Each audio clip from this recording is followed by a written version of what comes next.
Good morning, all of you student. Next topic, ohmic and non-ohmic device. ओमीय व अनोमीय युक्तियाँ. सबसे पहले अपन बात करते हैं ओमीय युक्ति या ओमीय प्रतिरोध क्या होते हैं. तो वे युक्तियाँ या वे डिवाइस जिनमें ओम के नियम की पालना होती है. Follow the Ohm's law. जो ओम के नियम की पालना करते हैं वो आपके पास कौन सी युक्तियाँ होती हैं? ओम्बिक युक्तियाँ या ओमीय युक्तियाँ कहते हैं. It follows the device which follows the Ohm's law. This is known as ohmic device. या वे युक्तियाँ जो कि ओम के नियम की पालना करते हैं उन्हें अपन ओमीय युक्तियाँ कहते हैं. यदि ओम के नियम की पालना करते हैं तो इस कंडीशन में बी और आई के बीच में आपके पास जब भी हम ग्राफ बनाएंगे तो वो हमारे पास एक लीनियर रेखा आनी चाहिए, सरल रेखा आनी चाहिए, एक स्ट्रेट लाइन हमारे पास आनी चाहिए. जैसे बी और आई के बीच में मैं कर्व बनाऊं तो वी और आई के बीच में यदि ग्राफ खींचने पर अपने को ऐसी सरल रेखा गेन होती है, एक लीनियर लाइन प्राप्त होता है. अगर लीनियर हमारे पास ग्राफ है तो हम कह देंगे वो आपके पास ओम्बिक डिवाइस है या ओमीय युक्ति है. क्लियर है बच्चों? जितने भी हमारे पास मेटल्स होते हैं, ये मेटल्स मतलब धातुएं, कम तापमान पर लो टेम्परेचर पर आपके पास किसकी तरह बिहेव करती हैं? लो टेम्परेचर पर या कम तापमान पर ओमीय युक्ति की भांति व्यवहार करती हैं. ध्यान रखना, समस्त धातुएं जो होती हैं वो आपके पास कम तापमान पर ओमीय युक्ति की भांति व्यवहार करती है, आपके पास ओमीय युक्तियाँ कहलाती हैं. क्लियर है बच्चों?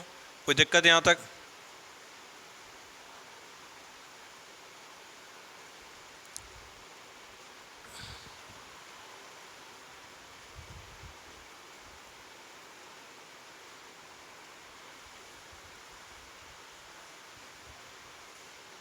नेक्स्ट हम देखते हैं, यदि मान के चलो अनओमीय युक्तियों की बात करते हैं तो अनओम्बिक युक्तियां या अनओमीय युक्तियां वे युक्तियां होती हैं जो कि ओम के नियम की पालना नहीं करती, ये ओम के नियम की पालना करती हैं जबकि ये ओम के नियम की पालना नहीं करती. It does not follows the Ohm's law. This are known as non ohmic device. जो कि ओम के नियम की पालना नहीं करती वो सारी आपके पास अनओमीय युक्तियाँ कहलाती हैं. अगर अपन अनओमीय युक्तियों की बात करें कि अनओमीय युक्तियों के क्या गुणधर्म होते हैं, मैं इसको ऐसे भी कह सकता हूँ, ओम के नियम की सीमाएं. दो तरीके से ये क्वेश्चन पूछा जा सकता है. ओम के नियम की सीमाएं लिखें. ओम के नियम की सीमाएं. It means limitations of Ohm's law. यदि ओम्स लॉ की लिमिटेशंस पूछें या अनओमीय युक्तियों के गुणधर्म पूछें, ये दोनों आपके पास सेम क्वेश्चन बनते हैं. तो ध्यान रखना, ओम के नियम की कौन कौन सी अपने पास सीमाएं होती हैं. पहली चीज़, वी और आई के बीच में हमारे पास नॉन लीनियर कर्व आता है, अरेखीय ग्राफ आता है. नॉन लीनियर हमारे पास कर्व होता है. वी और आई के बीच में यदि ग्राफ खींचा जाता है तो वी और आई के बीच में जो ग्राफ हमारे पास आएगा वो नॉन लीनियर कर्व होगा, अरेखीय ग्राफ हमारे पास होगा. अगली चीज़, प्रवाहित धारा जो होती है, फ्लोइंग करंट, प्रवाहित धारा, ये आपके पास आरोपित विभवांतर के चिन्ह पर निर्भर करती है. आरोपित विभवांतर के चिन्ह पर निर्भर करती है. It means flowing current is depend upon the sign of the potential difference. What is the mean of it? Like an example, ये मेरे पास कोई भी डिवाइस दे रखी है, युक्ति दे रखी है. अब इस युक्ति के इस टर्मिनल ए और बी की बात करते हैं. एक बार टर्मिनल ए को प्लस से जोड़ देते हैं और टर्मिनल बी को माइनस से जोड़ देते हैं. और एक बार कंडीशन अपन क्या करते हैं कि ये जो मेरे पास दे रखा है ए और बी, इसकी यदि अपन बात करें तो ए को जोड़ते हैं माइनस से और बी को जोड़ते हैं प्लस से. ए को जोड़ते हैं माइनस से, बी को जोड़ते हैं किससे? प्लस से. अगर मैं यहाँ देखता हूँ, मान के चलो इसमें 2 एम्पियर का करंट फ्लो होता है और इस कंडीशन में मान के चलो 1 एम्पियर का करंट रह जाता है. तो इस कंडीशन में प्रवाहित धारा आरोपित विभवांतर के चिन्ह पर निर्भर करता है। It means the flowing current is dependent upon the sign of the applied potential difference.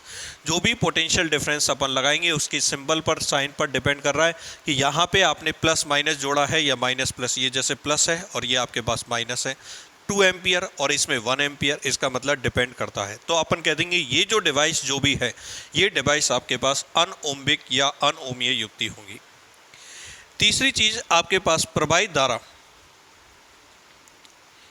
धारा फ्लोइंग करंट आरोपित विभवांतर का अद्वितीय फलन नहीं हो। आरोपित विभवांतर का अद्वितीय फलन ना हो, अद्वितीय फलन ना हो। इसका मतलब क्या है? जैसे मान के चलो एक ग्राफ मैं बनाता हूँ, उससे अच्छे से समझ में आ जाएगा। ये मेरे पास b दे रखा है, ये मेरे पास i दे रखा है, और b और i के बीच में यदि मैं इस तरीके का कोई कर्व बना देता हूँ तो मैं देखता हूँ कि एक ही पोटेंशियल डिफरेंस पर मेरे पास b के i के कितने मान आए। मान पहला फर्स्ट, देन सेकंड और देन थर्ड। b की एक वैल्यू पर i के 3 मान मेरे पास गेन हो रहे।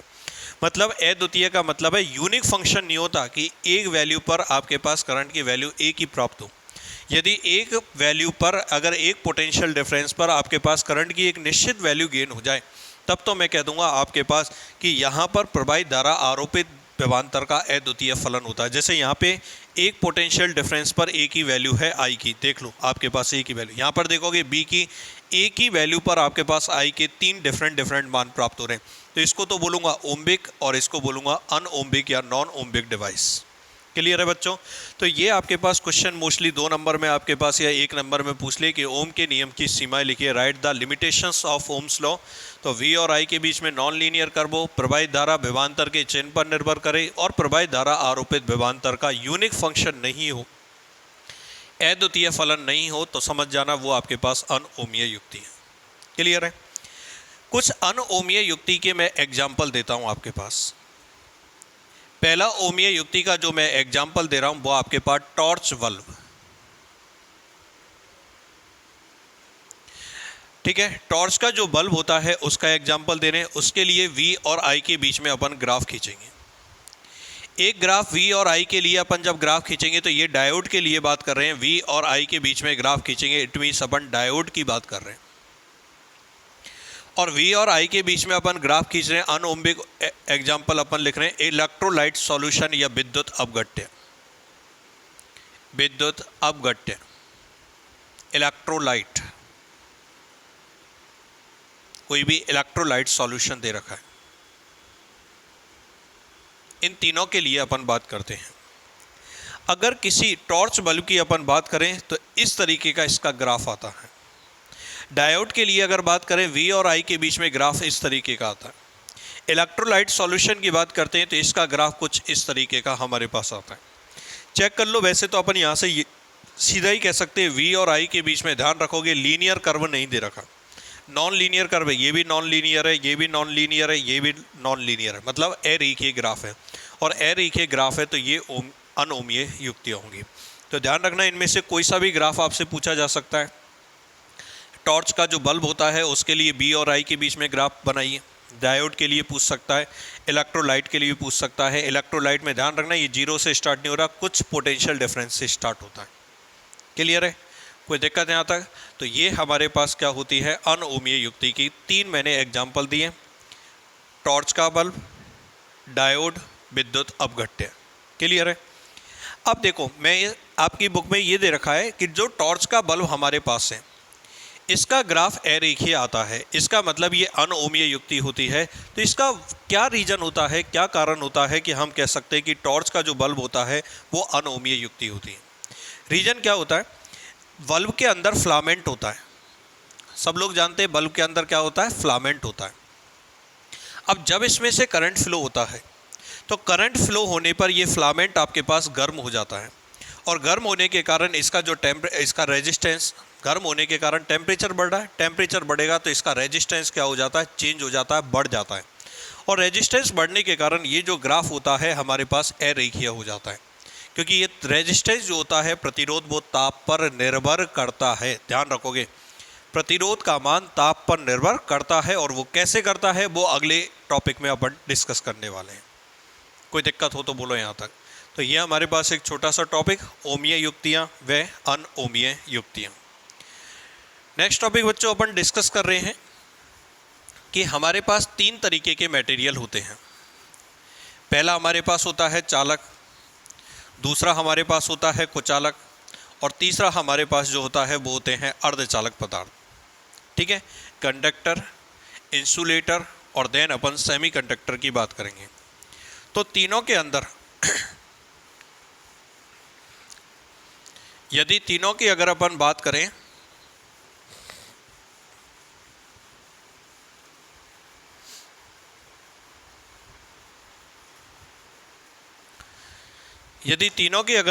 करते हैं तो तीनों के अंदर अपन ताप पर निर्भरता पढ़ेंगे। मतलब प्रतिरोधकता की ताप पर निर्भरता,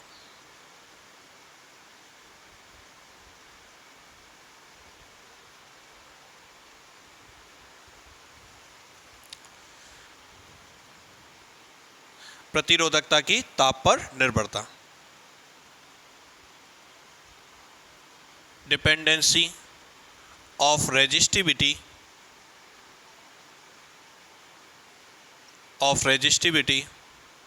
ऑन टेम्परेचर,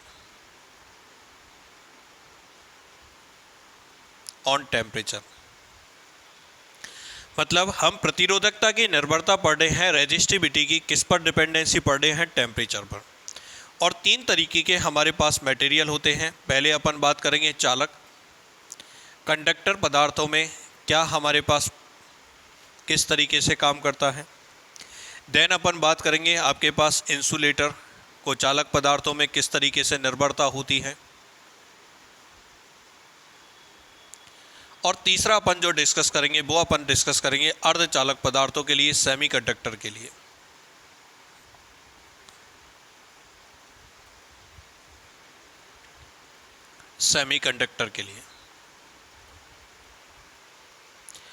तो चालक पदार्थों की जो प्रतिरोधकता होती है उसका वैसे अपन ने फॉर्मूला निकाला था, rho is equal to small m upon n e square tau bar, निकाला था ना। रेजिस्टिविटी ऑफ कंडक्टर, ये फॉर्मूला अपन ने ड्राइव किया था, resistivity rho is equal to small m upon n e square tau bar. अब क्या होता है, जैसे टेम्परेचर को हमने इंक्रीज किया तो इसके अंदर जितने भी जालक होते हैं, लैटिक जो भी हमारे पास शेप बनती है, आप लोगों ने पढ़ा होगा सॉलिड स्टेट के अंदर, केमिस्ट्री के अंदर हमारे पास जालक तल बनते हैं, लैटिक प्लेन बनते हैं। तो इनके जो एम्पलीट्यूड होता है उस एम्पलीट्यूड में वाइब्रेशन आपके पास इंक्रीज हो जाते हैं। वाइब्रेशन इंक्रीज होने का मतलब है आवृत्ति का मान या फ्रिक्वेंसी का मान बढ़ जाता है।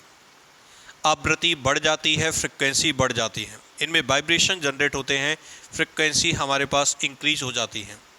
अब फ्रिक्वेंसी इंक्रीज होने से क्या होगा, फ्रिक्वेंसी की अगर अपन बात करें तो प्रति सेकंड टक्करों की संख्या कह सकते हैं, चक्करों की संख्या कह सकते हैं, आपके पास दोलनों की संख्या कह सकते हैं, नंबर ऑफ आपके पास number of oscillations, number of collision, number of आपके पास कह सकते हैं अपन number of rotation in per unit time या पर यूनिट सेकंड। इस पर यूनिट सेकंड में इसको अपन बोलेंगे फ्रिक्वेंसी। मतलब पर 1 सेकंड में टक्करों की संख्या या चक्करों की संख्या आपके पास बढ़ जाती है। अब एक चीज़ बताओ, टक्करों की संख्या बढ़ेगी तो इसका मतलब ये माध्य विश्रांति काल टाउ बार का मान आपके पास क्या होगा, घटेगा, डिक्रीज होगा। जल्दी जल्दी अगर टक्कर होती है तो जल्दी जल्दी टक्कर होने का मतलब क्या है, आपके पास जैसे जल्दी जल्दी टक्कर कर रहा है तो जल्दी जल्दी टक्कर करने का मतलब है आपके पास 2 टक्करों में कम समय लगेगा, कम समय लगेगा तो टाउ बार का मान घट जाएगा। अब एक चीज़ देखोगे यहाँ पे, अगर टाउ बार का मान घटता है तो इसका मतलब रेजिस्टिविटी बताओ क्या होगी, इंक्रीज होगी। कहने का मतलब ये हुआ, कंडक्टर के अंदर या चालक पदार्थों के अंदर यदि तापमान का मान बढ़ाते हो तो ताप का मान बढ़ाने पर हमारे पास प्रतिरोधकता के मान में वृद्धि होती है। और इसका कारण अगर आपसे पूछे तो आप कैसे लिखोगे वो सुन लो। जब चालकों का ताप बढ़ाया जाता है तो जालक तलों के आयामों का आवृत्ति क्या हो जाती है, बढ़ जाती है, जिससे विश्रांति काल के मान में कमी होने के कारण सूत्र से स्पष्ट है प्रतिरोधकता बढ़ जाती है। ठीक है ना। जितने भी लैटिक अपने पास प्लेन है उनकी फ्रिक्वेंसी क्या होगी, इंक्रीज हो जाएगी, जिससे हमारे पास रिलैक्सेशन जो टाइम होगा वो क्या होगा, डिक्रीज होगा, और रेजिस्टिविटी हमारे पास क्या हो जाएगी, इंक्रीज हो जाएगी। क्लियर है बच्चों? अब ये रेजिस्टिविटी इंक्रीज तो हो रही है, ये तो हमारे पास आंसर मिल गया कि रेजिस्टिविटी इंक्रीज हो गई, लेकिन कितनी रेजिस्टिविटी इंक्रीज हो जाती है, तो इसका फॉर्मूला होता है rho is equal to rho zero 1 plus alpha T. यदि मान के चलो मैं टी डिग्री टेम्परेचर बढ़ा देता हूँ, मतलब 0 डिग्री से मैंने टी डिग्री का अगर टेम्परेचर बढ़ा दिया, 10 डिग्री 20 डिग्री 50 डिग्री अगर मैंने ऐसे टेम्परेचर बढ़ा दिया, तो रेजिस्टिविटी का जो फार्मूला होता है वो फार्मूला ऐसे काम करेगा, rho is equal to rho zero 1 plus alpha T. अब बात करते हैं, सबसे पहले हमारे पास रो जीरो, इस रो जीरो का मतलब होता है रेजिस्टिविटी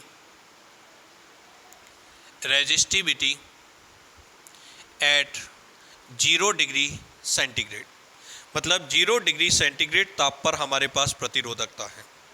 यदि इस रो की बात करते हैं, रो का मतलब है resistivity at T degree centigrade, इस टी डिग्री सेंटीग्रेड पर हमारे पास है।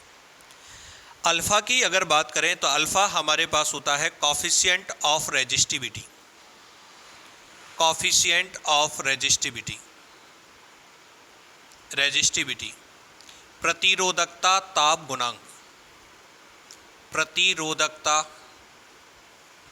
ताप गुणांक, कॉफिशिएंट ऑफ रेजिस्टिविटी कांस्टेंट होता है, प्रतिरोधकता ताप गुणांक अल्फा, और टी हमारे पास टी डिग्री सेंटीग्रेड है ही है, टी डिग्री सेंटीग्रेड हमारे पास सही है।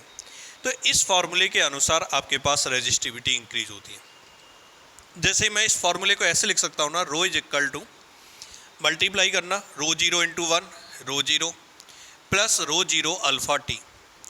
इट मीन्स ये तो 0 डिग्री सेंटीग्रेड पर हमारे पास वैल्यू हो ही गई, ये तो 0 डिग्री सेंटीग्रेड पर हमारे पास वैल्यू हो ही गई। अब बची हमारे पास रो जीरो अल्फा टी, ये रो जीरो अल्फा टी। हम देखेंगे रो जीरो में ये वैल्यू अगर ऐड होती है, इसका मतलब रेजिस्टिविटी इंक्रीज हो जाती है, प्रतिरोधकता बढ़ जाती है। तो प्रतिरोधकता बढ़ जाती है तो वो भी अपने पास यहाँ स्पष्ट हो गया। क्लियर है? आप देखो क्या मैं कह रहा हूँ, सुनना ध्यान से। क्या बच्चों मैं इस फॉर्मूले को ऐसा लिख सकता हूँ क्या, rho is equal to rho zero 1 plus alpha T minus zero, लिख सकता हूँ क्या? Rho is equal to rho zero 1 plus alpha, इस टी को मैंने टी माइनस जीरो लिख दिया। इससे क्या चीज़ समझ में आ रही है, ये पीछे की तरफ जीरो है ना, इसका मतलब रेजिस्टिविटी रो जीरो, और ये टी पर क्या आ गया, आपके पास रो आ गया। अब मैं ऐसे कह देता हूँ कि T1 डिग्री सेंटीग्रेड पर रेजिस्टिविटी रो 1 है और T2 डिग्री सेंटीग्रेड पर आपके पास रेजिस्टिविटी रो 2 है। बोलो, T1 डिग्री सेंटीग्रेड पर रेजिस्टिविटी रो 1 है और T2 डिग्री सेंटीग्रेड पर रेजिस्टिविटी रो 2 है। तो एक काम करते हैं, अगर मैं इसको तो मान लेता हूँ 0 डिग्री, इसको मान लेता हूँ T डिग्री, तो फॉर्मूले के अंदर यदि पुट करें तो हमारे पास कैसे लिख सकते हैं, इसको लिखेंगे रो 2 इज इक्वल टू रो 1 और इसको लिखेंगे 1 plus alpha T2 minus T1।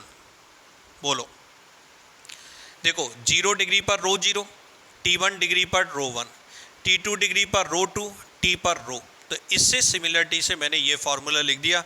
यदि मान के चलो दो टेम्परेचर T1 और T2 की फॉर्म में यदि आपसे पूछा जाए तो हम रेजिस्टिविटी को ऐसे भी डिनोट कर सकते हैं, rho 2 is equal to rho 1 1 plus alpha T2 minus T1। कोई दिक्कत हो तो बोलो। अब जिस तरीके से रेजिस्टिविटी चेंज होती है, जब रेजिस्टिविटी बढ़ेगी तो we know that resistance R is equal to, बोलो बच्चों क्या होता है, रो एल अपॉन ए होता है ना। अगर रेजिस्टिविटी इंक्रीज हो रही है तो उसी रेशो में रेजिस्टेंस इंक्रीज हो जाएगा। अगर रेजिस्टिविटी इंक्रीज होती है रेजिस्टेंस भी इंक्रीज हो जाएगा। तो इट मीन्स रो 2 की जगह आ जाएगा R2, रो 1 की जगह आ जाएगा R1 और ये हो जाएगा 1 plus alpha T2 minus T1। So we can say यदि अगर टेम्परेचर इंक्रीज होता है तो रेजिस्टिविटी इंक्रीज होती है और रेजिस्टेंस भी इंक्रीज होता है। रेजिस्टिविटी इंक्रीज होगी, रेजिस्टेंस भी इंक्रीज होगा। क्लियर है? अब कंडक्टिविटी की बात करें तो conductivity rho sigma is equal to, बोलो क्या होता है, 1 अपॉन रो। तो क्या मैं इसके लिए तो ऐसे कह सकता हूँ ना, अगर रो की वैल्यू इंक्रीज होती है तो सिग्मा की वैल्यू डिक्रीज होती है। तो कहने का मतलब कंडक्टर के अंदर ताप बढ़ेगा, टेम्परेचर बढ़ेगा, रेजिस्टिविटी विशिष्ट प्रतिरोध बढ़ेगा, प्रतिरोध भी बढ़ेगा, लेकिन चालकता या विशिष्ट चालकत्व का मान क्या होगा, घटेगा। कोई दिक्कत हो तो बोलो बच्चों इसमें।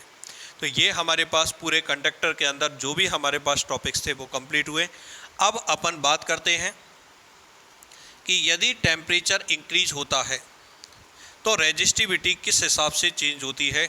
अगर मैं 0 डिग्री सेंटीग्रेड पर रेजिस्टिविटी रो जीरो मान लेता हूँ, यदि 0 डिग्री सेंटीग्रेड पर मैं रेजिस्टिविटी रो जीरो मान लेता हूँ, जैसे जैसे टेम्परेचर इंक्रीज होता है तो ये रेजिस्टिविटी इंक्रीज इस ग्राफ के अकॉर्डिंग चेंज होती है।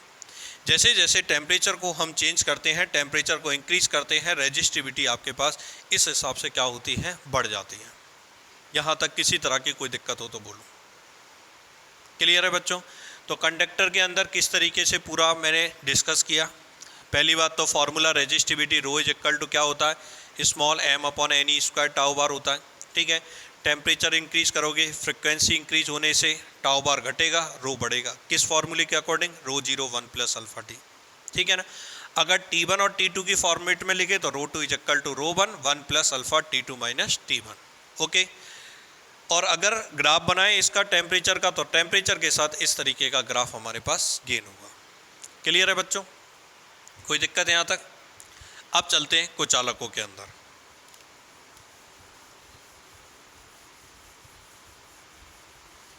एक इसमें जो फॉर्मेट आ रही है वो अल्फा के बारे में और डिस्कस कर लेते हैं। यहां से अल्फा पूछ सकता है आपके पास।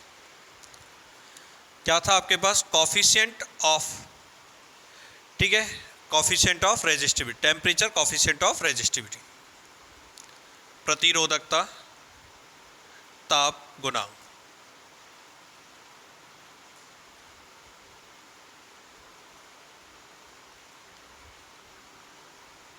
coefficient of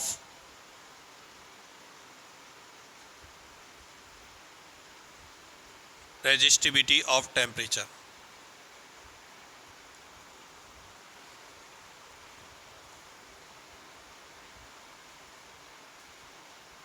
या टेम्परेचर रेजिस्टिविटी डायरेक्ट लिख दूं मैं, टेम्परेचर रेजिस्टिविटी ऐसे लिख देता हूं।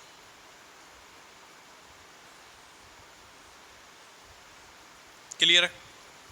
क्या फॉर्मूला था अभी, rho is equal to rho zero 1 plus alpha delta T या डेल अल्फा टी, मल्टीप्लाई करो, rho is equal to rho zero plus rho zero alpha T. We can write rho minus rho zero is equal to rho zero alpha T. Rho zero को नीचे ले आओ, T को नीचे ले आओ। Alpha is equal to rho minus rho zero upon rho zero capital T. Rho zero को नीचे ले आए, कैपिटल टी को नीचे ले आए, ये अल्फा हो गया। Alpha is equal to rho minus rho zero upon rho zero T. Rho minus rho zero को ऐसे लिख सकता हूँ, चेंज इन रेजिस्टिविटी, प्रतिरोधकता में परिवर्तन। ये हो गया रो जीरो कैपिटल टी। यदि मैं टेम्परेचर में चेंज करता हूँ 1 डिग्री सेंटीग्रेड का, यदि 1 डिग्री सेंटीग्रेड का यदि चेंज करता हूं तो अल्फा की वैल्यू मेरे पास हो जाएगी delta rho upon rho zero. ये कहलाएगा आपके पास प्रतिरोधकता का भिन्नांश, प्रतिरोधकता का भिन्नांश। इसे मैं ऐसे भी कह सकता हूं, fractional of resistivity, fractional of resistivity. यदि चालक का तापमान 1 डिग्री सेंटीग्रेड बढ़ाने पर प्रतिरोधकता का भिन्नांश delta rho upon rho zero जो है वो प्रतिरोधकता ताप गुणांक के बराबर होता है। when we increase the temperature of conductor by 1 degree centigrade, then fractional of resistivity is known as temperature coefficient of resistivity, temperature coefficient of resistivity, प्रतिरोधकता ताप गुणांक कहलाता है, temperature coefficient of resistivity. When we increase the temperature of conductor is 1 degree, then fractional of resistivity is known as temperature coefficient of resistivity, which is known as alpha.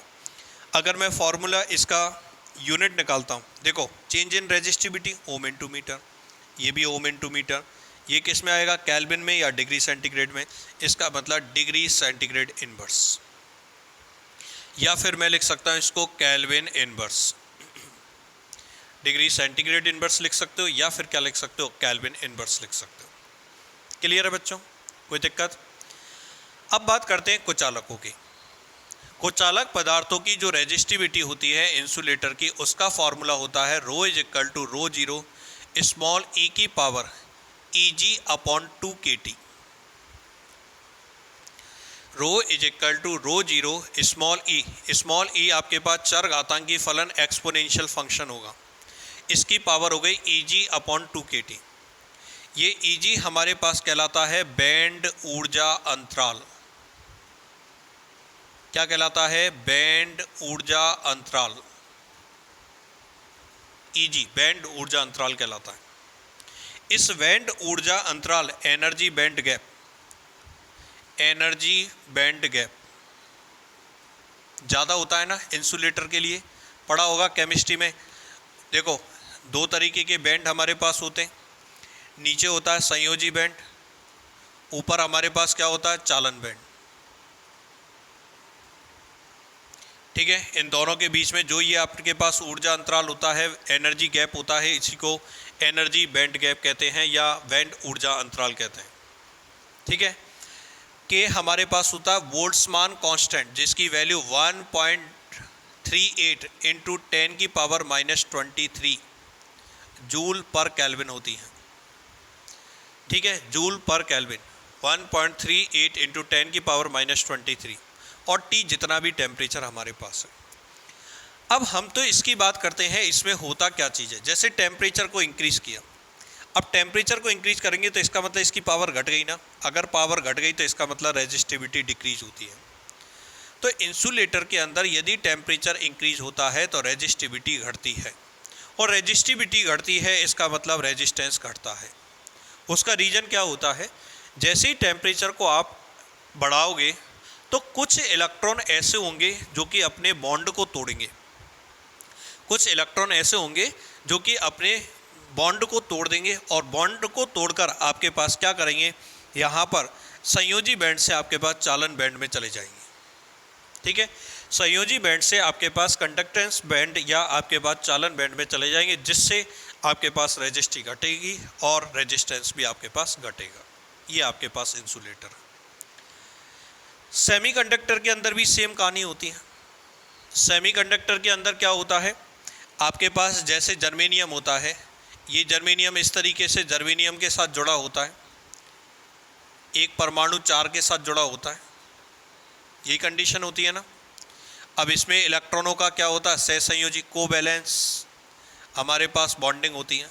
अब जैसे ही temperature को अपन बढ़ाएंगे, electron अपने bond को तोड़ के बाहर निकल जाएगा, और इलेक्ट्रॉन और होल्स की संख्या क्या हो जाती है, बढ़ जाती है। इलेक्ट्रॉन और होल की संख्या बढ़ने के कारण करंट आसानी से फ्लो होता है, रेजिस्टिविटी घटती है, रेजिस्टेंस घटता है, रेजिस्टिविटी घटती है, रेजिस्टेंस बढ़ता है, रेजिस्टेंस भी घटता है। तो देखो कंडक्टर के अंदर टेम्परेचर बढ़ाओगे तो रेजिस्टिविटी बढ़ेगी, जबकि इंसुलेटर और सेमीकंडक्टर के अंदर टेम्परेचर बढ़ाने पर रेजिस्टिविटी घटती है। और घटेगी तो किस फॉर्मेट में अपने पास घटती है, रेजिस्टिविटी रो और टेम्परेचर के बीच में मैं कर्व बनाऊं तो ये कर्व मेरे पास कुछ इस तरीके से आता है।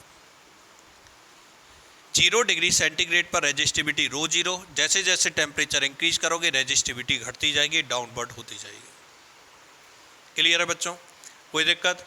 इसमें क्यों घटेगी, कुछ इलेक्ट्रॉन मुक्त हो जाएंगे। इसमें टेम्परेचर को बढ़ाने पर इलेक्ट्रॉन अपने बंधों को तोड़कर बाहर निकल जाते हैं, जिससे इलेक्ट्रॉन व होलों की संख्या में वृद्धि होने के कारण, इंक्रीज होने के कारण आसानी से करंट फ्लो होता है। इसका मतलब रेजिस्टेंस घटेगा, इट मीन्स रेजिस्टिविटी भी घटेगी। ठीक है, कोई दिक्कत बच्चों? आप देखो यहाँ पर ये ध्यान रखना, इंसुलेटर और सेमीकंडक्टर में दोनों में बिल्कुल सेम कर्व हमारे पास बनते हैं। अब अपन लोग बात करते हैं मिश्र धातु की, alloy, mix up of metals, alloy की बात करते हैं।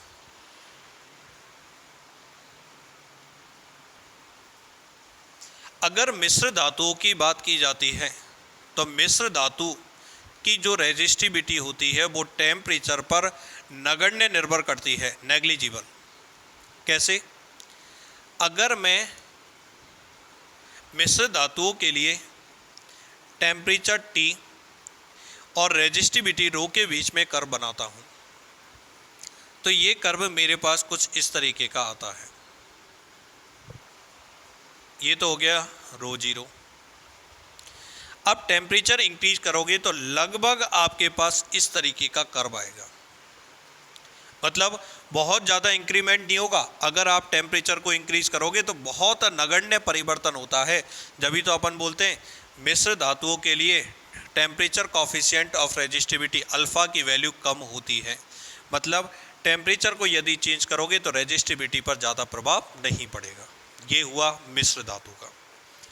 इस पर नगण्य निर्भर, इसमें बढ़ती है, इसमें घटेगी रेजिस्टिविटी, इसमें भी घटेगी।